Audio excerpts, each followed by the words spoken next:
Thank you, Kathy. I was away then. I was like,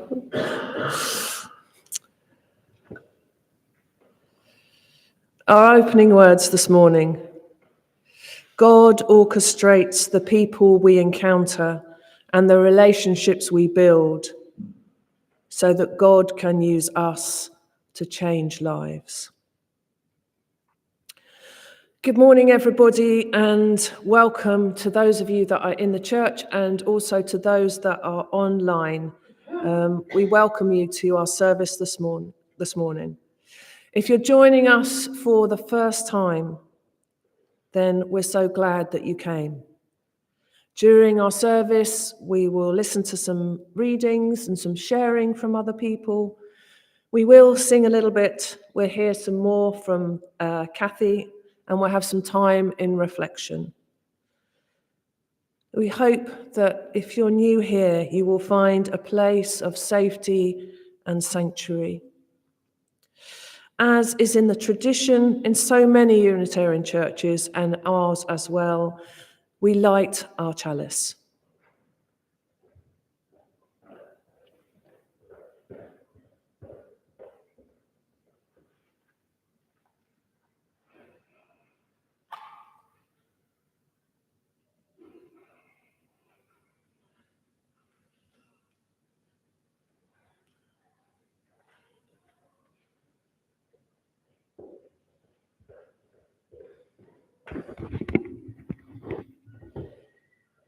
Thank you, Marcia. The chalice we light this morning is a symbol of our faith.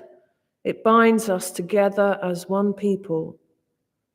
It's a reminder that our strength is in our shared hope for the world, and that our common work is the creation of a loving community among ourselves in this place this morning and in the wider world.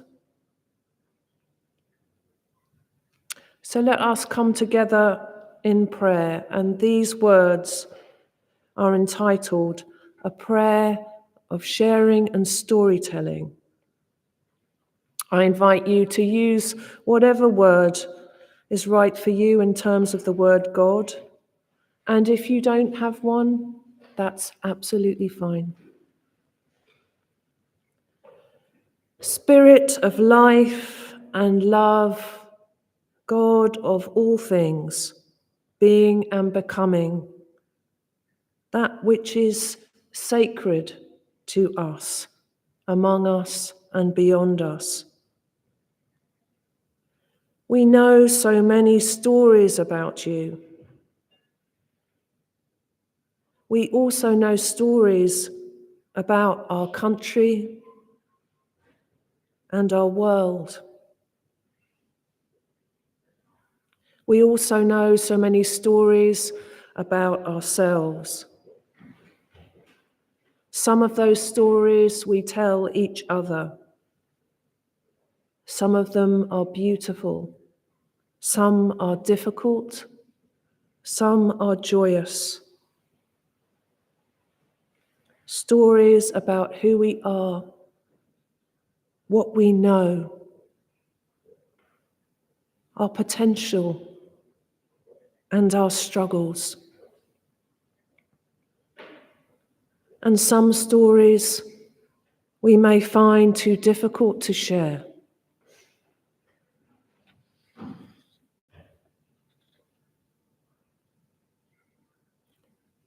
God of compassion, help us to find the strength to bring those stories to the light, to share them in our sacred community, knowing that we can be nourished and grow together.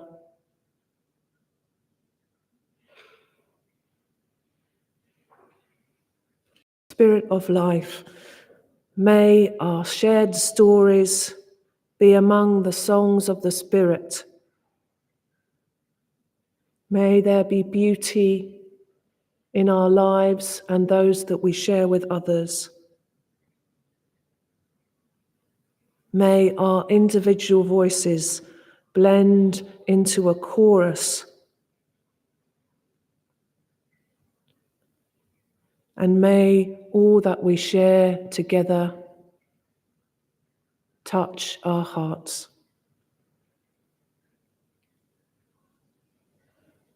Amen and blessed be. We sing our first hymn this morning. It's from the Green Book.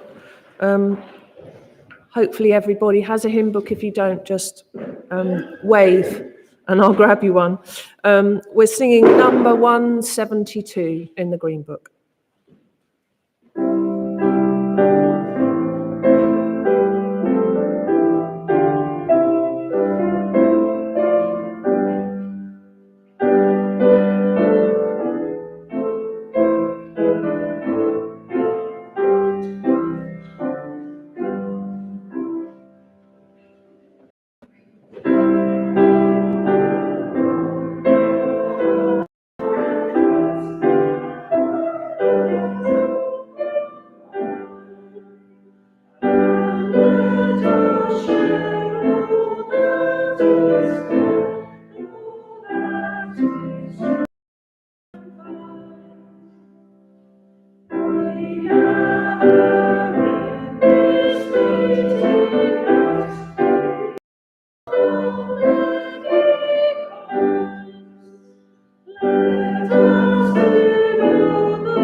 Several people in the last few weeks have approached me about what it is to be a Unitarian, what it is to be a member, what it is to share in this community.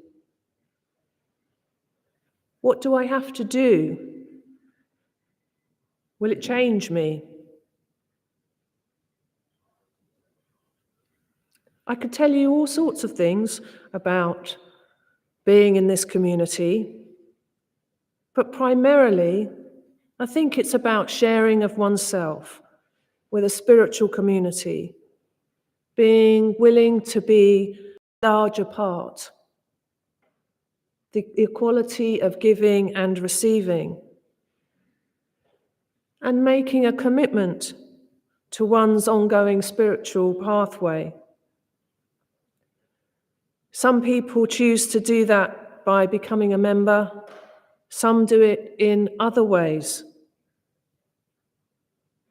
But what's really important is that feeling part of and being able to share all of ourselves within this sacred space.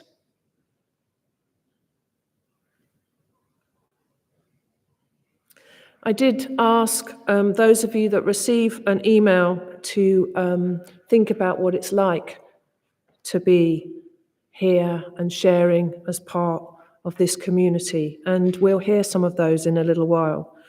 But I wanted to read you something by Reverend Philip Hewitt. It's called "How Do I Become a Unitarian?"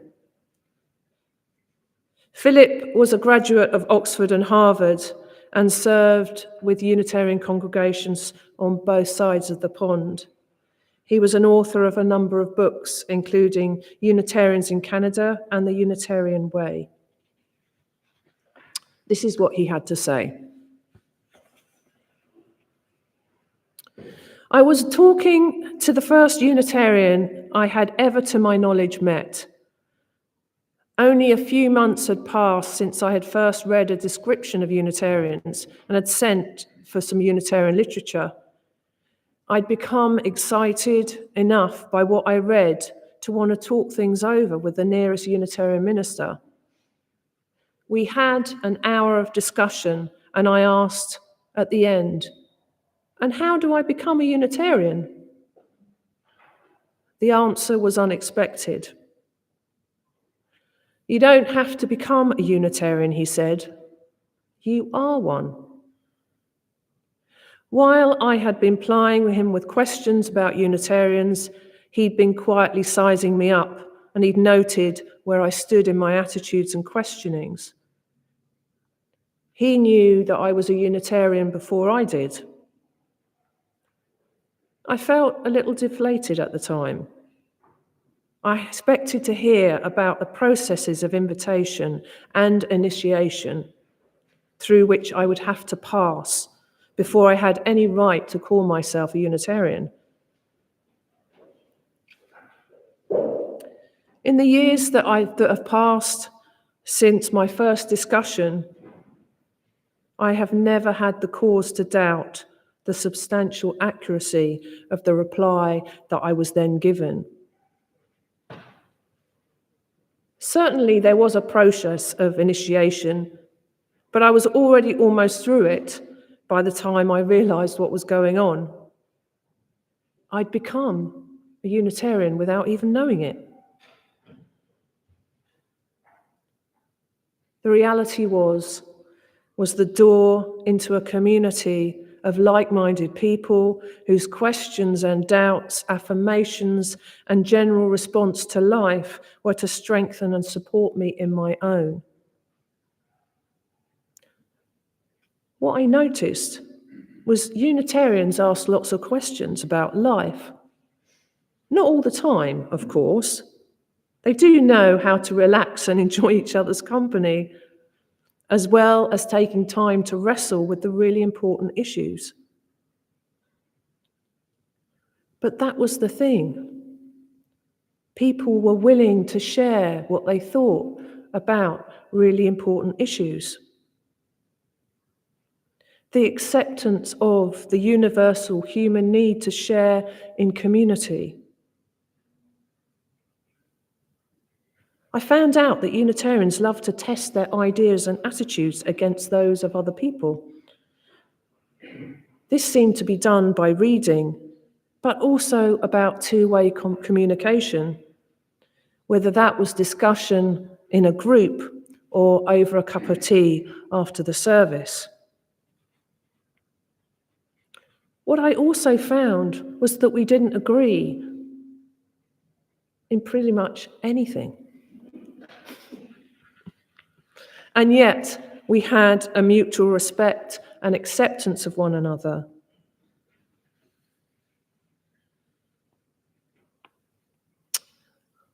This is what I summed up, he said. It's better to think in terms of becoming more and more of a Unitarian rather than saying flatly, you are one. It might be truer to say that a Unitarian is a person who is in the process of becoming one through the process of sharing with each other. Reflections and words from the Reverend Philip Hewitt. We sing again now from our purple book, and it's number 43.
Our second reading is from Nadia Weber. Some of you may know her. If you want to know more about her, ask me after the service. She's quite cool. That's all I can say. The reading is entitled, How a Unitarian in a Mickey Mouse Sweater Changed My Life. It was early spring in 1990. I was not yet 20 years old and attending a house party in Boulder, Colorado. It was a theme party. I was still lively, and I took a seat next to a smiling man in a Mickey Mouse sweater who was stationed on the sofa all night due to a cast on his leg. His name was Eric, a law student, and I would find out later he was a Unitarian. We talked and made each other laugh for about an hour that night, and the next weekend when we met for dinner with some friends, we talked some more. I know this sounds weird, he said, but I'm the co-director of a summer school and something tells me you'd be perfect on the staff team. I had literally nothing going on in my life, so a couple of months later, I drove to a state I had never been to a camp I had never seen, to work with a group of people I had never met. I didn't even really know the one guy that I had no idea at the time that I would end up returning for many summers in a row. The camp was a Unitarian one, and the 5 summers I spent there had a profound effect on my life and my work going forward. I was raised in the Church of Christ, in the church of my childhood, the one that I went to 3 times a week. There was a lot of talk about what a good Christian woman looked like, what kind of temperament she had, how deferential and obedient she was, how sweet and accommodating. If you actually look at pictures of Nadia Bolz-Weber, that will make you laugh even more. There's very little parts of her skin that haven't been tattooed. I even attended Christian charm classes. We girls were instructed on how to dress modestly, smile constantly, apply our makeup lightly, and hold our Bibles thusly. The point is, in the religious community of my childhood, the only one I knew about much prior to meeting the Unitarian, was that there was little room for difference of any kind. There certainly wasn't any room for sharing, especially if you had a slightly different viewpoint. And yet, I really tried to belong somewhere that I didn't. I really tried to believe about what I must believe. I wasn't a good Christian woman. I was too loud, too wild, too funny, and not even slightly obedient. And I shared myself. And of course, there became a tension. And I started on a path that I was to call deconstruction. There is a certain type of alienation one feels when the only spiritual community and symbol system you have ever known must be peeled away from you layer by layer. But then at 19, I met Eric. And the church camp was the first time in my entire life that I was in a community where being me was not a problem. For the first time in my life, this loud, wild, funny, slightly obedient person, rather than a girl, because I never felt like I was a girl, found a place where people were just fine with me being me. We spoke openly about all sorts of issues. Some issues that where I was raised, I wasn't allowed to even mention. Despite my loudness, differences, I found myself going to get a degree in religion. Not only that, a master's in divinity, and then to top it all, I was ordained. If that wasn't enough, I started an imperfect church from scratch, and it was like row camp. Having experienced a community where all are welcome and freedom was celebrated and creativity was encouraged and hilarity was expected, there were some rules, but actually most of the time they were broken. But most of all, I was able to share myself, share my gifts, and share my imperfections. I needed there to be a place that had a spiritual foundation that wasn't tangled up in doctrinal imperatives. I needed there to be a place where I was received and told that who I am is actually a really good thing. Oh, and by the way, to join in prayer and meditation and become a member. The thing that's really struck with me all these years is that I could bring myself. I was encouraged to share with others my own spiritual pathway, but within a safe and sacred community. That was Unitarian. Nadia Bolz-Weber.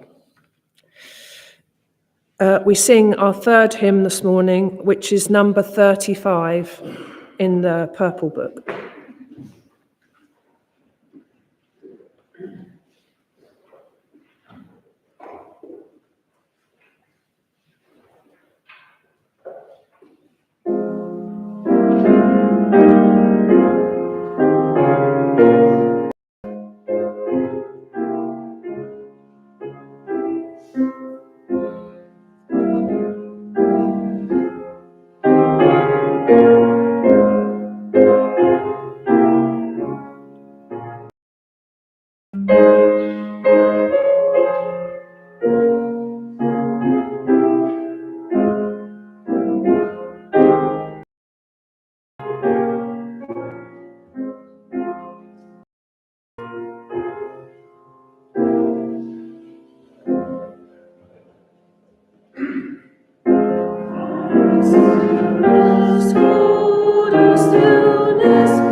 We come to a part in our service, for those of you that are new here, where we have a period of reflection and prayers. It's just an opportunity, a chance for us to come back to ourselves and get in touch with what is important at this time, and for any prayers that need to be shared internally with yourself. So make yourself comfortable in your chair. If you wish to close your eyes, that's fine. And if that's not if that's uncomfortable to do so, then Just settle yourself.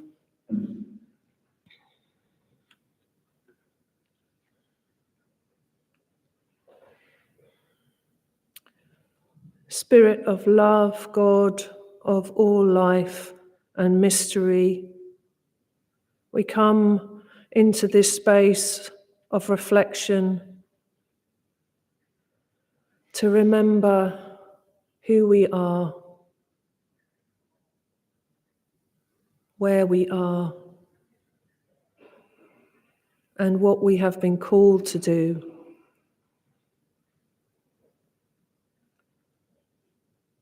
We give thanks for all of those blessings in our lives, the small, maybe almost insignificant ones,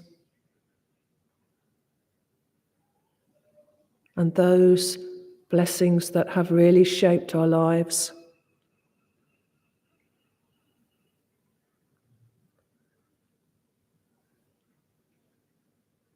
We also are mindful of those difficulties that we have ongoing in our daily lives, whether they're financial, whether we are grieving the loss of another and finding it difficult to find our way, whether they are the prayers for the larger, wider world.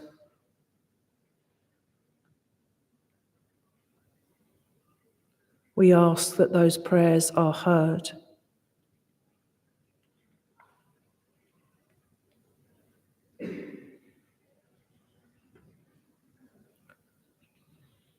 We send our prayers of love to Susie, a member of our community and our co-chair, who has been in hospital this week. And we pray that the treatment that she was receiving will give progress to her condition and that she can come home tomorrow. So our prayers are for Susie and her continual improvement in her health. We also pray for Natasha, someone who's been coming to our church for a little while, who is struggling at this moment in time. We send her our love and our compassion.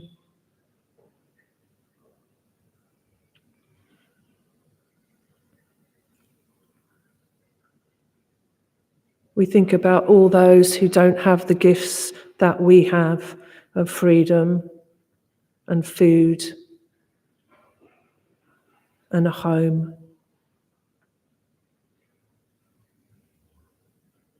We pray that everywhere in the world where there is conflict, mistrust, there will be a light of hope and pathway to reconciliation and peace.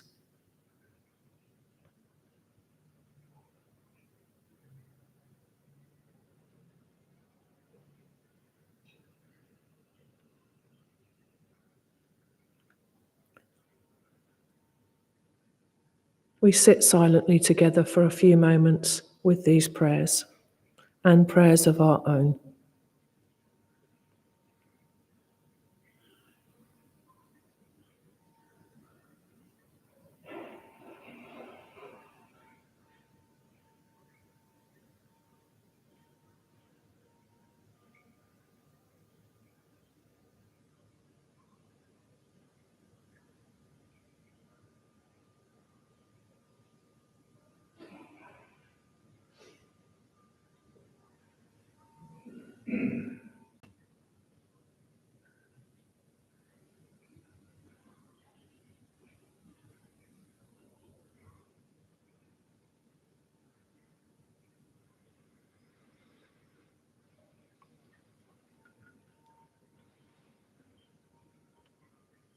May all our prayers be heard.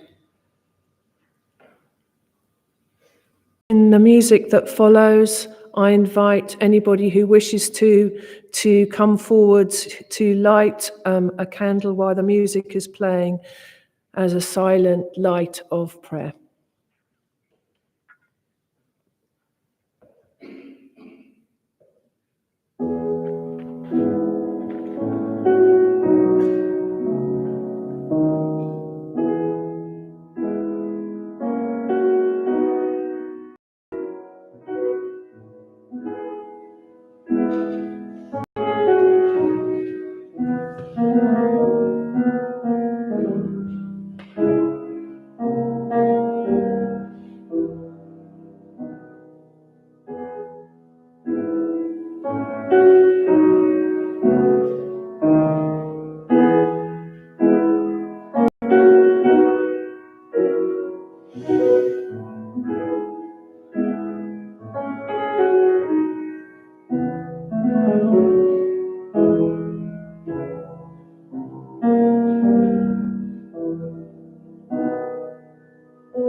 I think we all have stories to share.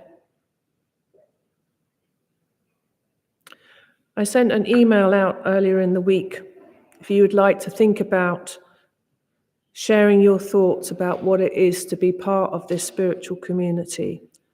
So now is the time. If you have anything that you would like to share. I have one that was written by Julia, which I'm just going to share first. And she says, to be part of our community is having a constant, trustworthy rock in my life. No pressure.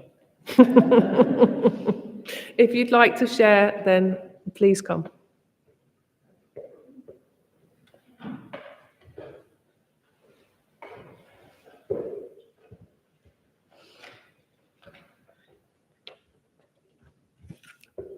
I'm Caroline. That was lovely and short. Sorry, this is a little bit longer, but hopefully not too long. I had a good long think about this. And so I was thinking that being part of many communities brings a sense of connectedness. And in that respect, this one is no different. So we're a group. And many of us have been part of a family, friendship group, work group, volunteering group, perhaps a creative group, dance group, so on. And these can also be very important aspects of our lives. And some of these are ongoing without an identified outcome, and some may have an outcome. I've got a few crooked pots hanging around as outcome. And I don't think I'm alone in saying that all groups have their delights and challenges, and being part of this spiritual community is a lovely thing and is no different in this respect either. And I've experienced times when I've upset people, got it wrong, had very uncomfortable conversations, not felt part of things, and all in all wanted to run. And of course, the agnostic in me has often wanted to run. But I have stayed, and I don't always know why. But it's always felt important here to sit through and be with the difficulties. And I can do this here. And this doesn't feel like a community that I can run from for that reason. It's full of good people who come together in worship and also in service to the tradition of a free religious faith in our city. And I trust that at a deep level, we all hold each other in kindness and compassion. And I stay because of what I think is our shared belief in this free religious faith, and where I feel free in this. And because of our Unitarian values, the inherent worth and dignity of every person, acceptance of one another, and encouragement to spiritual growth in our congregations. I'm just reading out what Unitarians stand for. A free and responsible search for truth and meaning, the right of conscience and the use of democratic process within our congregation, more of that soon, and at large. And the goal of world community with peace, liberty, and justice for all, so we do have a goal. And respect for the interdependent web of all existence, of which we are part, and of which I and some other people are becoming increasingly a part in the wider Unitarian movement. So I don't know if I've answered the question, and sorry it's a bit long, but this is what it means to me, and here I am. Take your stuff with me.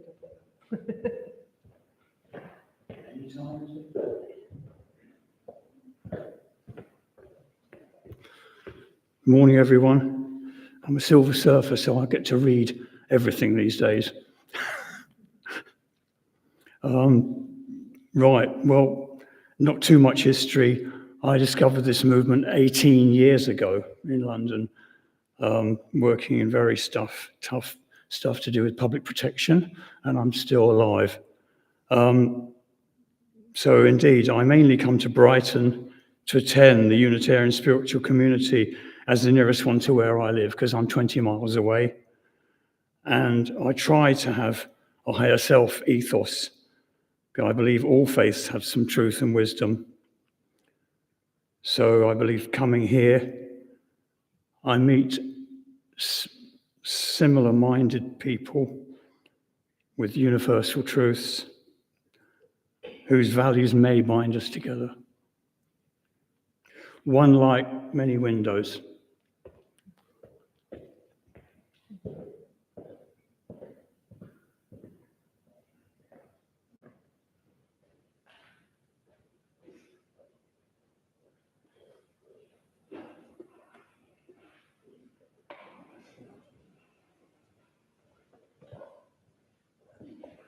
I would bring my chin up. Thank you, darling. Whoops. Let's move that out of the way. It's unsteady, actually. Never miss a chance to talk. So the interesting thing for me is I never thought of myself as somebody who joins anything. Never thought there was a group I really wanted to join after several attempts in my younger years at finding some spiritual commitment. But here, I came to a short course run by our recently departed leader, and he talked about commitment. And I thought, I don't really think I can commit to a recipe even. I'm like, oh, I'm going to add a bit of this and a bit of that. I'll do it all my own way. I'm not somebody that follows rules very easily. But I did think about what it would mean for me if I committed to being part of this community. And like Caroline, sometimes it's been difficult because things have arisen that I thought, oh, I would usually abandon a situation like this.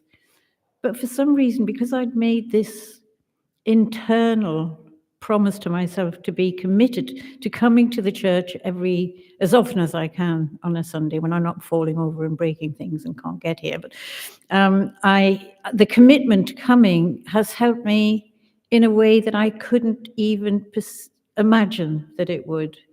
But it has. Every time I come, I get something. Every time I come, I get, even if it's just a nugget. Sometimes it seems like a banquet, but every time I come, it's good. So the commitment, from my point of view, has been a very good thing. Thank you for listening.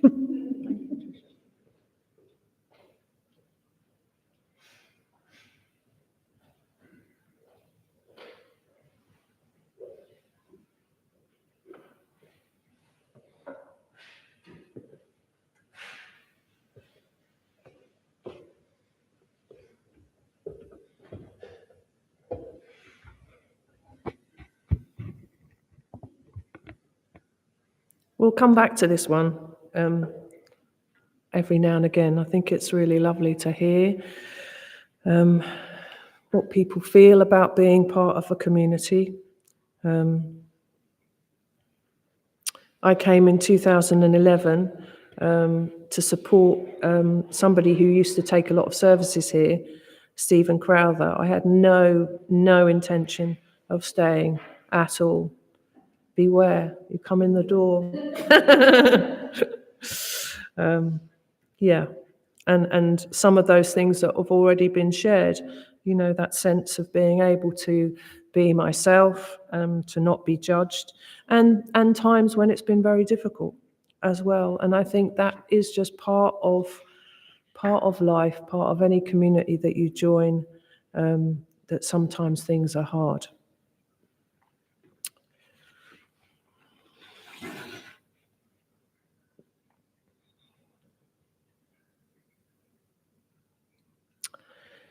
Within our congregations, it's important that we create the space for that spiritual practice of sharing and storytelling, because then we grow stronger as a community, but we also grow stronger as individuals. We learn to hear about other people's views, other people's beliefs or non-beliefs. That's the beauty of Unitarianism and its complexity. We all come through this door from different places. We may share certain commonalities, but we continue to walk on a multitude of spiritual paths. We don't just accept our differences, we honour and celebrate them.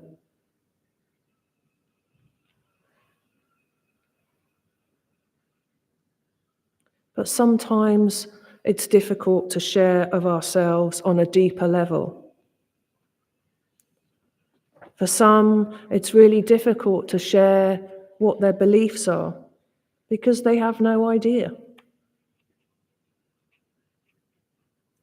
And for some, we come from other faith communities that may have been difficult for us.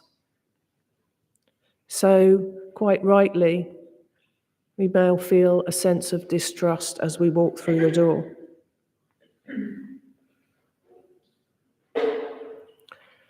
Any faith path is not easy.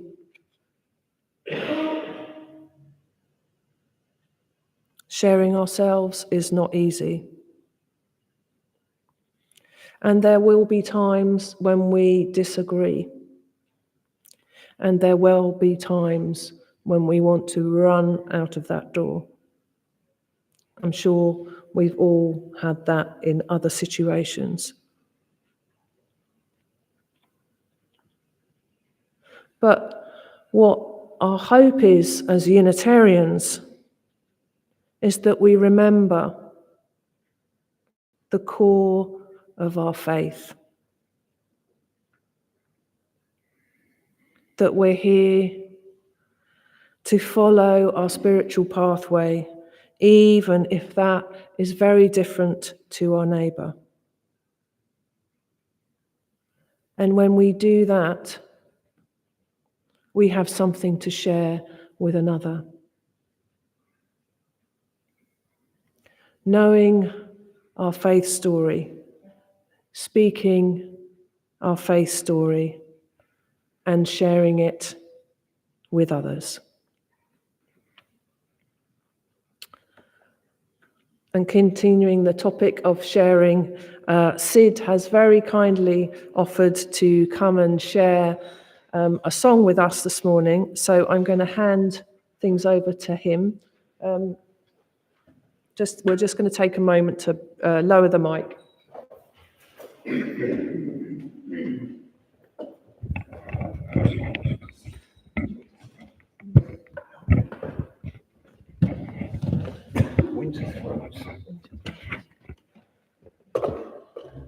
Does that work? Yeah, should be fine. Thank you.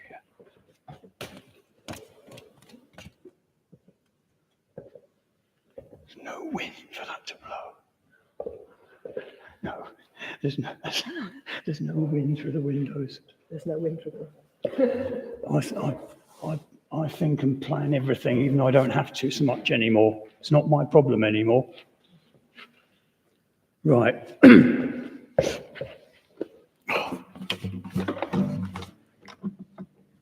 This should be roughly right, so, but Sid, just do it.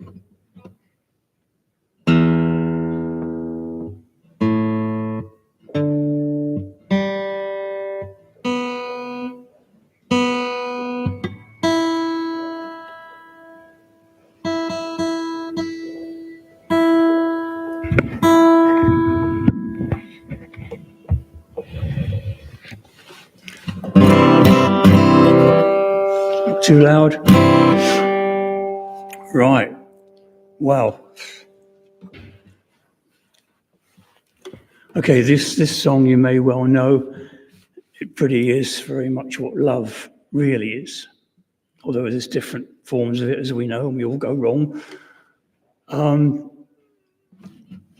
on, that's not about Spanish-American War. What's that one? Right, this was originally written by Amanda McBroom, who used to actually sing it herself. And then it was recorded by Bette Midler for the 1979 film The Rose about Janis Joplin. Yeah? So, anyway, it's cold, so I'm going to use my pick. Okay, The Rose.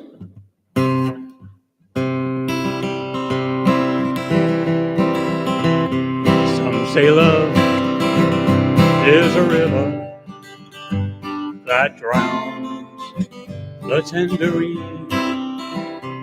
Some say love, it is a razor that leaves your soul to bleed. Some say love, it is a hunger and endless aching need.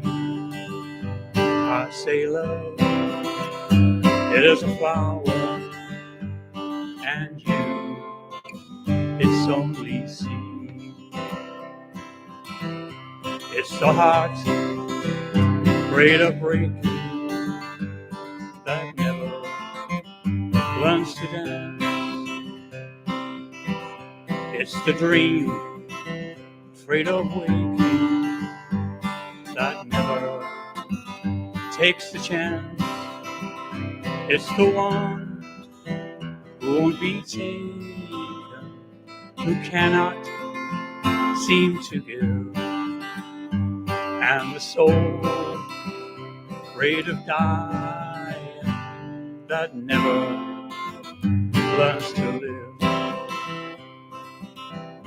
When the night has been too lonely and the road has been too long, and you think that love is only for the lucky and the strong, just remember, in the wind, far beneath the bitter snow, lies a seed that with the sun's love in the spring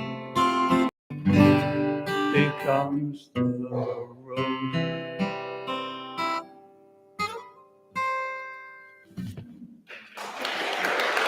Oh, thank you, thank you.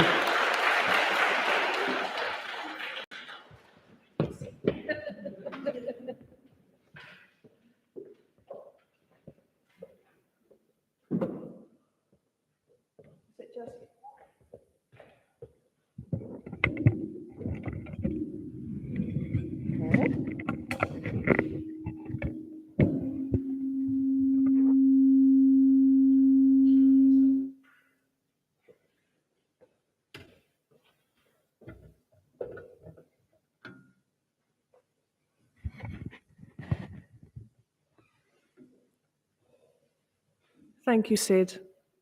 It was beautiful.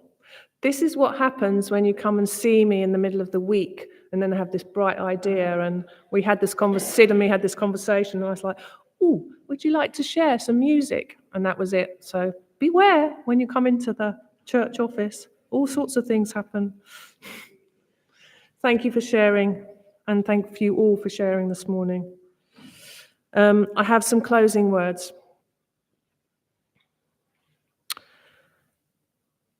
In the name of what we choose to call holy, may the connections between us inspire and sustain us in the days and week ahead.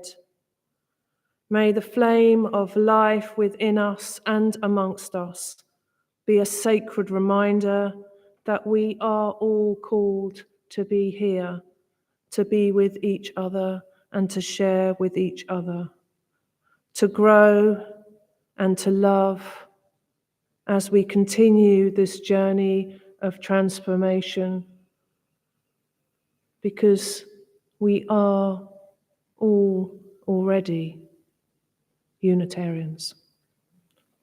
Amen and blessed be.